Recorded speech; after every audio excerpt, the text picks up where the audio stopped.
Hey YouTube, today I'm going to review The Way of Kings, the first book in the Stormlight Archive by the patron saint of fantasy booktube himself, Brandon Sanderson.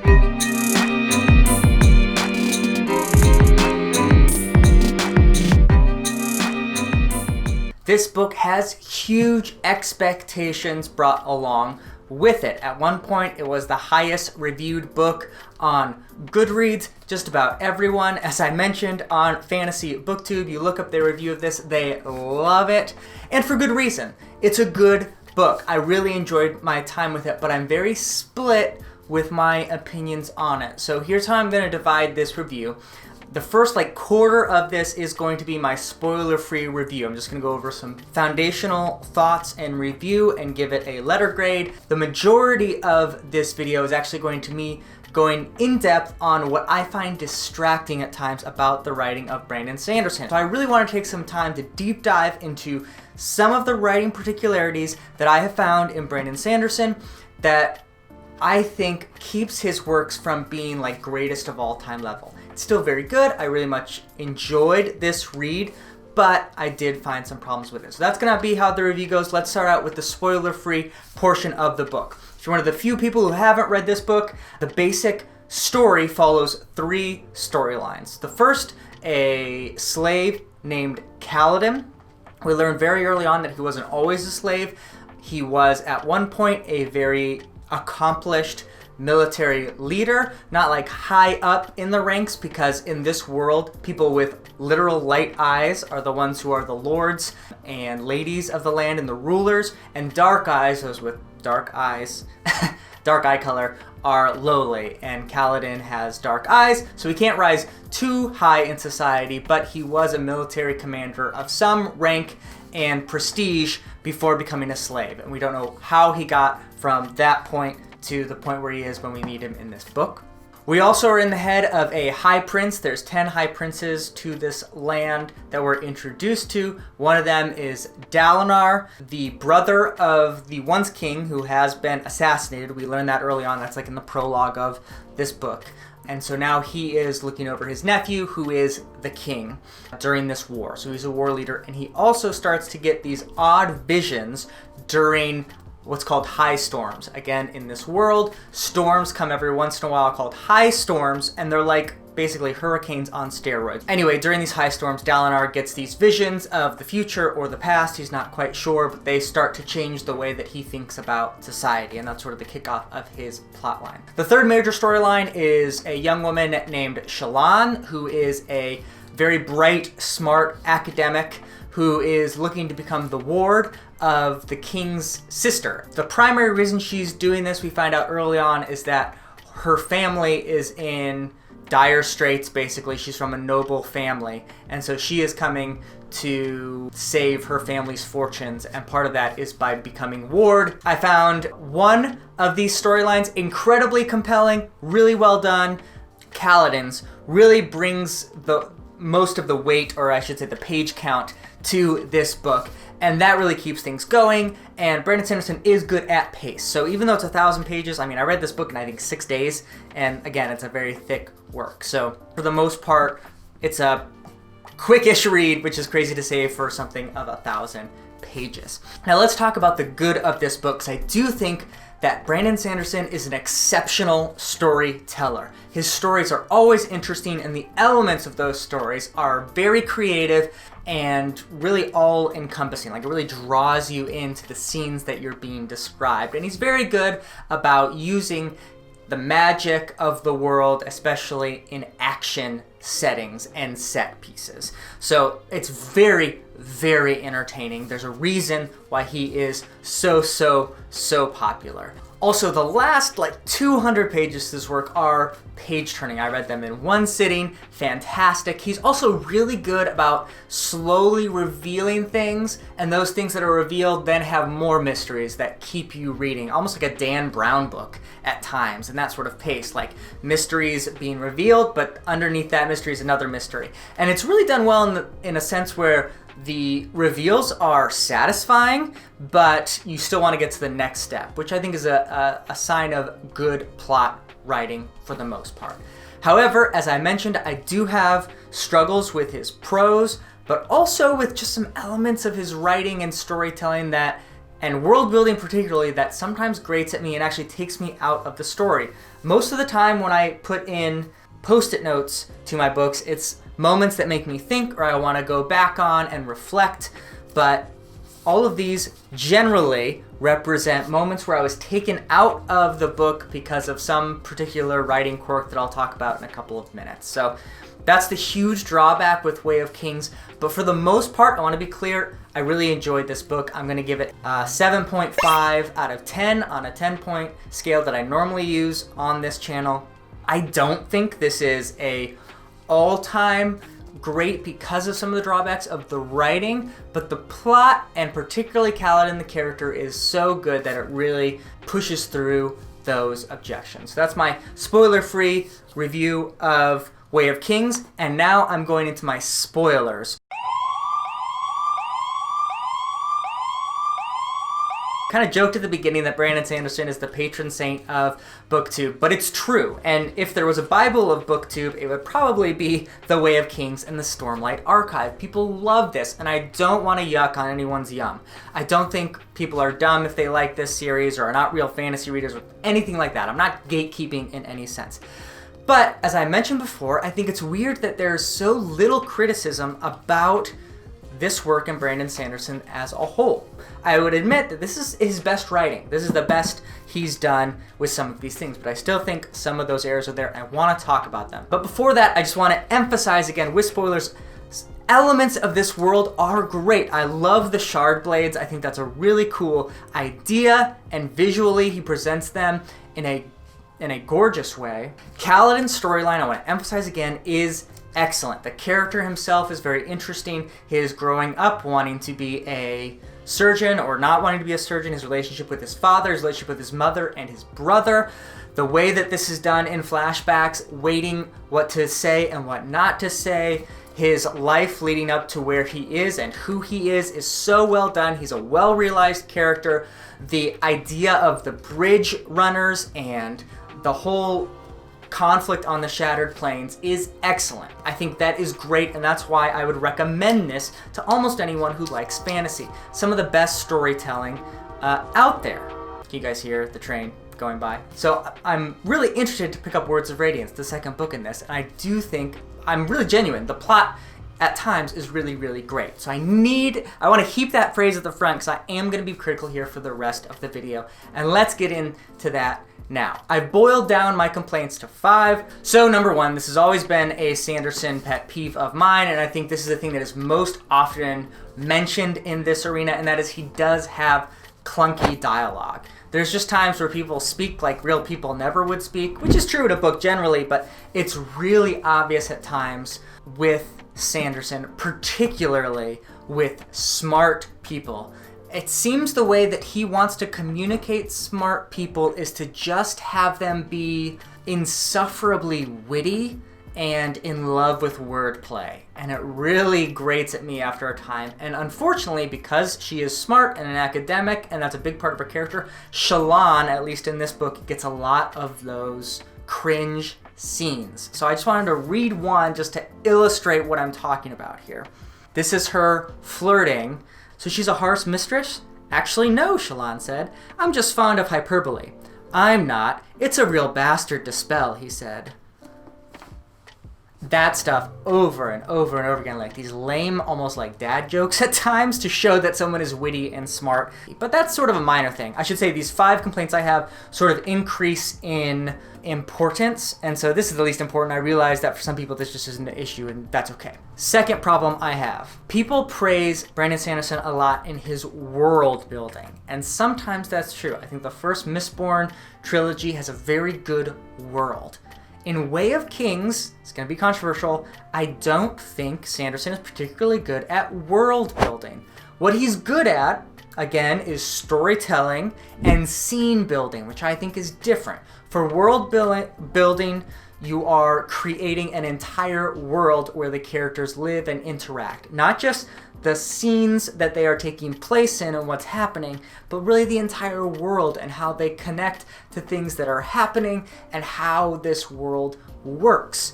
And it can be done from like a very low level, like a YA like Harry Potter, where by the end of the first one we really understand Hogwarts. And that world is sort of its own self-contained thing. We understand classrooms and Hagrid's hut and Quidditch and House Cup and all these different things and how they work together to form this like sustained universe. Or it could be at a larger scale. So just an example that I know obviously Sanderson knows well, The Wheel of Time, the first book, Eye of the World, that is shorter than Way of Kings. We visit, obviously, the Two Rivers and Edmund's Field. Then we go to Whitebridge, Four Kings, Camelin, Faldara, Shianar, The Blight, and Ogier Steading, Shadar Logoth. That's a whole world that like I'm introduced to and I understand by the end of this first book in a, whatever it is, 14-book series. That's world building to me. What Sanderson does in The Way of Kings is create very distinct elements of a world, but it's not like a full ecosystem of that world. Think back to The Way of Kings. I know many people watching this probably have already read all the books that are out there, but The Way of Kings really takes place in two settings. The Shattered Plains and the armies that are around there, and the library where Jasna and Shallan are. Those are the only really two places. I don't really understand the nation of Alethkar, I think is how you say it. Roshar, the world as a whole. I don't think anyone was really like referencing these maps that are in the book at the very beginning. I don't know what this is. And that all might come, and I might eventually learn this world, but it's not in The Way of Kings. The Shattered Plains is interesting. Fight between the armies, very cool. Again, the Shard Blades, cool. The idea of the Knights Radiant and how they imbue themselves with Stormlight and the seasons and all these kind of things are cool elements that I understand. But I felt myself feeling like it is a very small, localized epic fantasy. It's not a world, it's like these scenes that we are in. I can't even tell you the name of the city that Shallan is in. I just can't. Do you get what I'm saying? Scene building versus world building. So talking about Sanderson's world bringing brings me to my third objection, and this is where these objections really to me start getting extremely distracting and really take away from what this book could be. And that is that Sanderson often breaks the perspective he's writing from to explain things to his audience. So Sanderson, while he's writing from their perspective, will take a step out of that world and explain stuff to us that's happening, or explain backstory, or explain the elements of his magic system in ways that, to me, feel very unnatural. Feels like he's not trusting the reader, so at times it can feel sort of offensive, like, yeah, I know, and bog down the pace because of that. And also, it takes away some of the wonder. Like, at times it feels very info dumpy and also like textbook like, especially when talking about the magic system. I don't like that. I don't think that's the best way, again, to world build, and I think that's why, to go to my previous objection, at points it feels like just scenes are being done because he only tells us about the world when he really needs something in the plot to make sense or to really like make what's happening clear to the reader. So as an example, I'm going to the prologue here with, this is from Seth's perspective, who is, remember, this master assassin. Seth blinked, lashing himself to that distant point down the hallway. Stormlight raged from him in a flash, chilling his skin, and the ground immediately stopped pulling him downward. Instead, he was pulled toward that distant point. It was as if to him that direction had suddenly become down. And this is the part that threw me off. This was a basic lashing, first of his 3 kinds of lashings. It gave him the ability to manipulate whatever force, spren, or god it was that held men to the ground. With this lashing, he could bind people or objects to different surfaces or in different directions. Obviously, that is not Seth's mind thinking this. He is a master and he's in combat with guards that could potentially turn deadly or does. This is not him thinking of these things. He wouldn't be thinking. He would be, oh, this is one of my 3 lashings that I have. This is Sanderson describing stuff to us in like a clear, almost classroom way. And it just takes me out. And it's not just one time. The next page over. The Stormlight held the door in the frame with the strength of 100 arms. A full lashing bound objects together, holding them fast until the Stormlight ran out. It took longer to create and drained Stormlight far more quickly than a basic lashing. Saying very explicitly what it is, how much Stormlight it uses, again, so that we can understand. It's like hard magic system just for the sake of describing hard magic system. You can have hard magic system and just describe it to us. Like, I don't need either of those paragraphs, and I would get all that information. Okay, so he lashes, changes the direction of gravity for himself, and those that he touched. Like, as a reader, I can get that. And so to describe it to me both takes me out of the experience and gives me this weird, like, I feel like I'm reading a textbook for a moment. Another example, because I want to be clear about this, because I know that this might be a controversial video. When we first meet Shallan, again, one of our 3 main characters, we learn her backstory in this very manner. She turned her mind to her task. How was she going to convince Jasna Kholin, one of the most powerful women in the world, to change her mind about taking Shallan as a ward? The woman was obviously stubborn. She had spent years resisting the devotees' attempt at reconciliation. Her family, House Devar, had prospered in recent years, coming out of obscurity. This had primarily been because of her father's skill in politics. Shallan had never known to be suspicious of that wealth's origins. Every time the family had exhausted one of its quarries, her father had gone and discovered a new one. I think you're getting my point here. One of the main characters, very important to learn this backstory. We're just told it flat out. Like, this doesn't even necessarily make sense that she's thinking back on this. We're told what she's thinking. She's thinking about how to convince Jasna to take her on as a ward, which makes sense with the plot. But then, because we as the audience need to know the stakes of this, we're told her backstory without her sort of naturally telling it to us or thinking about it or maybe telling someone else or talking to them, finding a way to make it organically in the story. We're just told. This is like the definition of an info dump. I don't know why more people aren't critical of Brandon Sanderson for this, because it's a pretty basic storytelling device to convey the information to the reader in a natural way that makes sense in the world, but sometimes he just doesn't. But, and here's another thing that I want to point out, this isn't always the case with him. He does do this well at times. Again, I have 2 counter examples, and this is just to show why I think it's really frustrating when he doesn't do this, because he can do it. So this is during one of the interludes, and they're talking about the old magic, which has been mentioned a couple times, but unlike a lot of other things, hasn't been gone into specifically or in that like textbook fashion that sometimes Sanderson does. If you want, Av replied, I figure there are better ways than the old magic. You never know what kind of curse you'll end up with. I could phrase my request perfectly, Baxel said. Doesn't work that way, I have said. It's not a game, no matter how the stories try to put it. The Night Watcher doesn't trick you or twist your words. You ask a boon, she gives what she feels you deserve, then gives you a curse to go along with it. Sometimes related, sometimes not. So this is natural. This is a conversation between 2 people who are talking about old magic, and in the course of this conversation, we, the reader, understand the basics of it. Another example, this is in Kaladin's bridge crew. There's a person named Sigzil who is a world singer, I think is what it's called. It's this very interesting idea where it's someone who travels around, and rather than just being a bard and telling stories or songs, they tell about cultures and languages to people who haven't been there. So it's kind of like a reverse travel. And this guy tells a story about Sasimalek's Dar, but he's able to talk about this in very, again, sort of almost textbook ways, but it makes sense because that's what this guy does. It's what he's been trained to do. It gives us really cool information and builds the world in a natural way. So Sanderson knows how to do this, and it's frustrating that for the most part he doesn't. And this is a good transition to my 4th major objection with The Way of Kings, especially as a high fantasy, is the PG-ness of this story, meaning it is very light, L-I-T-E, as far as how it deals with some of the more adult situations that comes across. And I think that works for a YA series or something that kind of borders on YA like Mistborn, but I think it really is damaging to a high fantasy world. And I think this is really obvious in 2 major categories. So the PG nature first of sex. This world is oddly, and many times against what the plot calls for, sexless.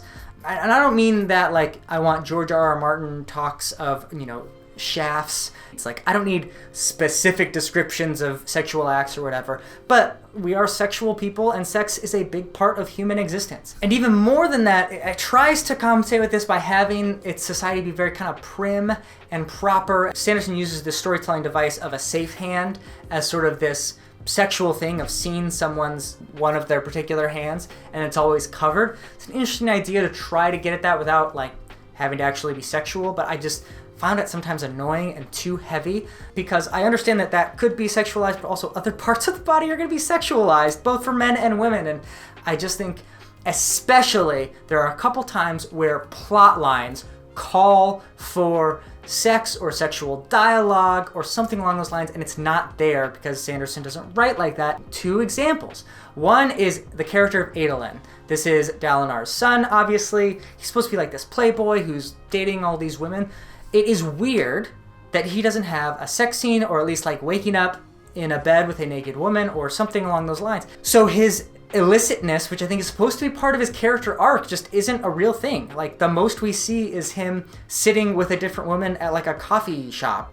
It's not good character work. Secondly, and this is even more, I think, damning to the plot, the character of Dalinar has this huge, more than a crush, because it's a long, decades-long relationship with his husband's widow, whose name is Navani. And they have this will they won't they interaction, especially it's interesting because Dalinar is such a man of honor and will not go against custom. And we get the reason for this, that he keeps himself so tightly coiled up because he was a man of passions and extremes. And so he always has to keep that discipline, or else it's going to go to extremes. And this is talked about. And then there's finally a moment towards the end of the book where they're alone in a room. And it's been a big deal because he's been trying to stay away from this because he's so attracted to her, loves her, and has this deep bond for her and cares about her a lot.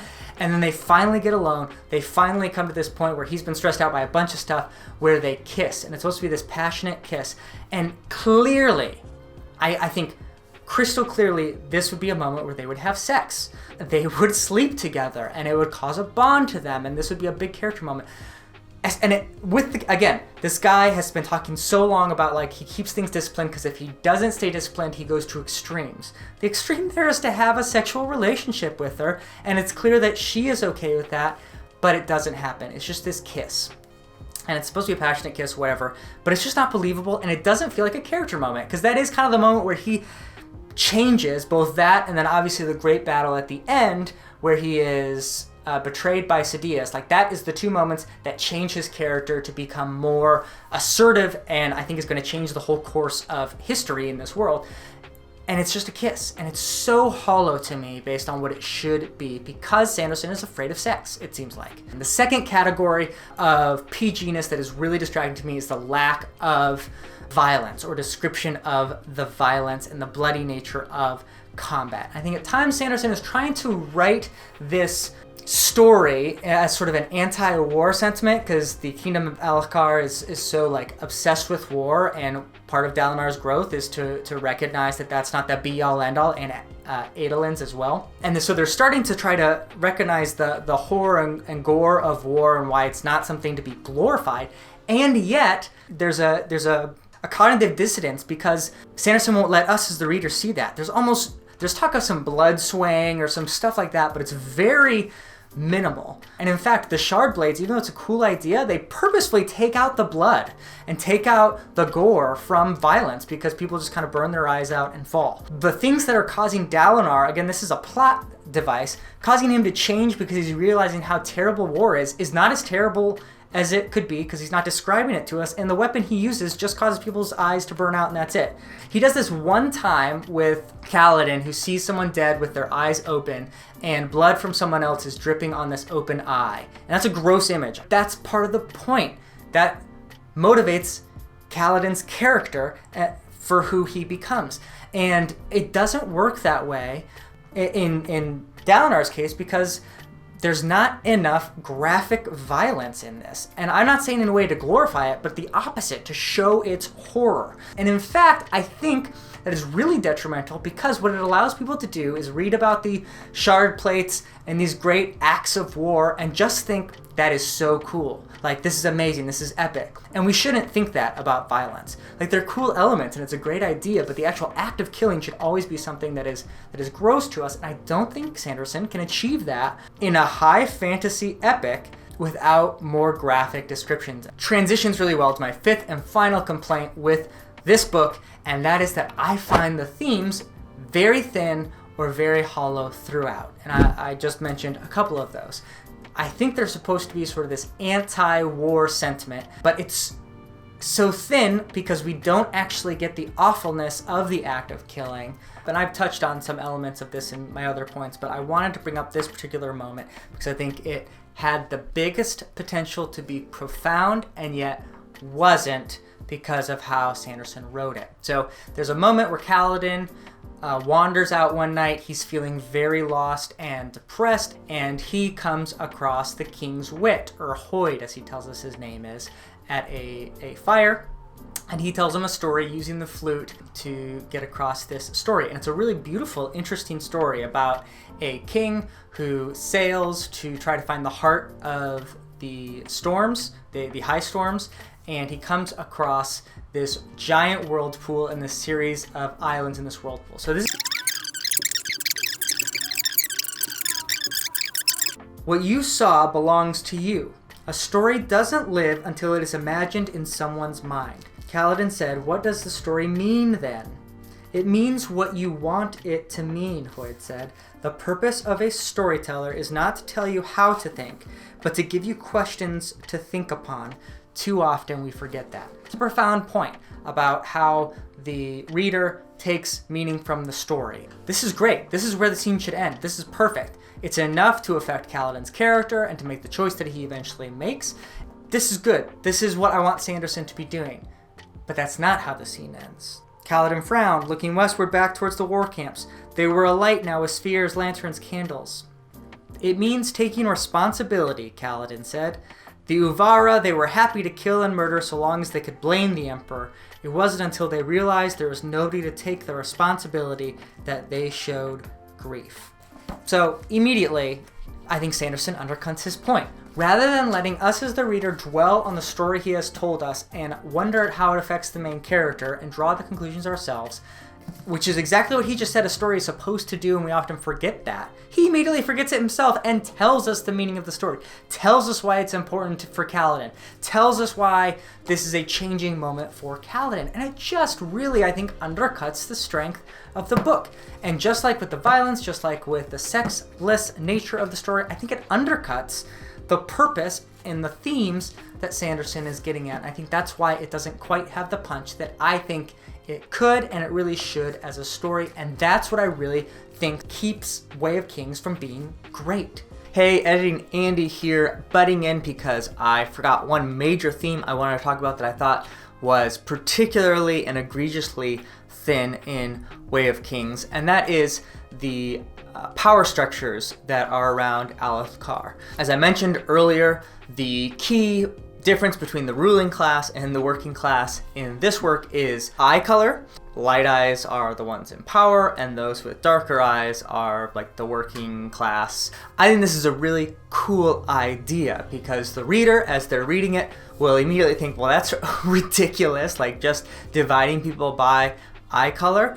And upon further reflection, of course, in our real world, we divide ourselves over something that is just as frivolous, which is for centuries and centuries, up until the current day, our skin color is how we have divided people. And if you expand that out, thinking that we get eye color from our parents and genes and we inherit opportunity from our parents, that brings in the economic element of our real world, that those coming from well-off, high-class families receive much more opportunity and generally are rulers in society more than those who come from families that aren't. I think this is an opportunity for fantasy to do what fantasy does at its best, which is critique the real world by making metaphors real or by making things in our world seem as ridiculous as they truly are, but we can't see it because of our prejudice or because of how we live. So I think this is a really good idea by Brandon Sanderson to make light eyes the distinguishing factor, but he doesn't really do anything with this theme or really hammer down on this at all. And even worse, I think, is the major character growth is not that someone who is a light eyes realizes the abuses of power that they have because of this frivolous reason, but actually it's the opposite. A big part of Kaladin's storyline is that he hates all light eyes. And this is treated as just as bad as the prejudice of light eyes thinking dark eyes are not as valuable human beings as they are because of their eye color. There's this big thought process all throughout Kaladin's story arc that there's no good Light Eyes, like they can't be good. And there's one particular section, I'm not going to read it for you, where after Dalinar does something honorable, and even Adolin saves a woman, does something honorable, he thinks in his head, Kaladin thinks, oh, but he's still a Light Eyes, he can't ever do anything good. And so that's obviously presented as like an overly harsh, prejudicial statement, because we know Adolin and Kaladin are at least somewhat honorable. But that being a primary movement disregards the power structures that make Light Eye prejudice into, well, it's not racism, but maybe like I-ism. I don't know, I'm sure there's a term for that, but power being on the side of prejudice is a much greater sin than simple prejudice to those who are being oppressed. And those are not the same things. And yet at times in this work, it's dealt with in the same way because we see it through the eyes of Kaladin. And in fact, that's emphasized by one of the biggest jaw-dropping moments in the work is when Dalinar trades his shard blade for Bridge 4 and the Bridgeman. And this is a big moment of character, both for Kaladin, who now suddenly thinks, oh, Light Eyes can be honorable, as well as for Dalinar, who is making this big sacrifice to be honorable. And it is an amazing moment, and if you look at any spoiler review of Way of Kings, they will mention that moment. It's the big moment. But let's step back and think about that. There is still, in that moment, an acceptance of the system that men can be bought, and that their lives can be traded frivolously between these two Light Eyes. Dalinar is not questioning that at all. He doesn't question the system. He merely makes a big sacrifice within that system to bring Kaladin over to himself. So as honorable as it is, he's still buying human beings. And when he brings them over to his area, I could be wrong, I haven't read the next chapters of this, but now Kaladin, because he finds one honorable Light Eyes, will most likely, I'm assuming, fight in the rest of the series to maintain a system of oppression for people of darker eye color. He will probably fight for Dalinar and his dream of uniting Alethkar. But so far, Dalinar has not at all seen fit to destroy the systems of power around Light Eyes. Complementary to this is the character of Shallan, who we are supposed to feel for because she is fighting for her family, which we do understand. I understand, I would do a lot for my family. But again, in this wider world where there are power structures, think of the fact that her family is a Light Eyes family, most likely ruling over either an entire area or at least one city where a ton of people live. And all of their lives are in the balance as well. And the games of these lords and ladies have put them in jeopardy, that if that house goes down, who knows what will happen elsewise. And Shallan doesn't even mention any of the thoughts around these peasants or dark eyes that are going to be affected by her and her actions to steal the soul bearer and trying to keep up this scheme. Whatever it is, she doesn't even consider it. And I think that's a strike in her character. I know Shallan is supposed to be sort of a questionable character, but I just don't think that those wider themes are thought of more. And that's, to me, even more pronounced by the fact that when we're following Kaladin's story, a big part of his story in his youth is the Bright Lord in his area. First, it was a good one, ruling honorably, who helped his father, who wanted the surgeon to be well, and then this bad Bright Lord comes into town and really destroys us all. And so that storyline shows the importance of local Bright Lords, even from a lower area, and yet when we're thinking about Shallan and even get glimpses into her past, we don't even touch on that at all. So all of this is just to say, again, remember, I like the book, but things like this add up to where I think, there's just not a lot of meat on the bone besides that plot and characters and things going to the end of the book. And I think that is what causes me to say that Way of Kings, good, not great. All right, back to past me to finish up the review. People say that this is like one of the greatest fantasy of all time. And in the story and plot elements and some of the characters, I agree. But these things that I have mentioned, I find really hold it back from being what it could be. I really did love this book, and I read it incredibly fast for a 1,000-page work. So I definitely don't not like that. I gave it a 7.5, which is greater than the grade I gave Gardens of the Moon, which is the first book in my favorite series of all time. So there's a lot of potential here. There you go, The Way of Kings. I'm sure people are going to want to let me know what they think and why I'm wrong in the comments below. Please, no spoilers for the rest of the series on this page. Please like and subscribe to my channel. Again, even if you do disagree with this, let's have good conversations. As always, first in, last out.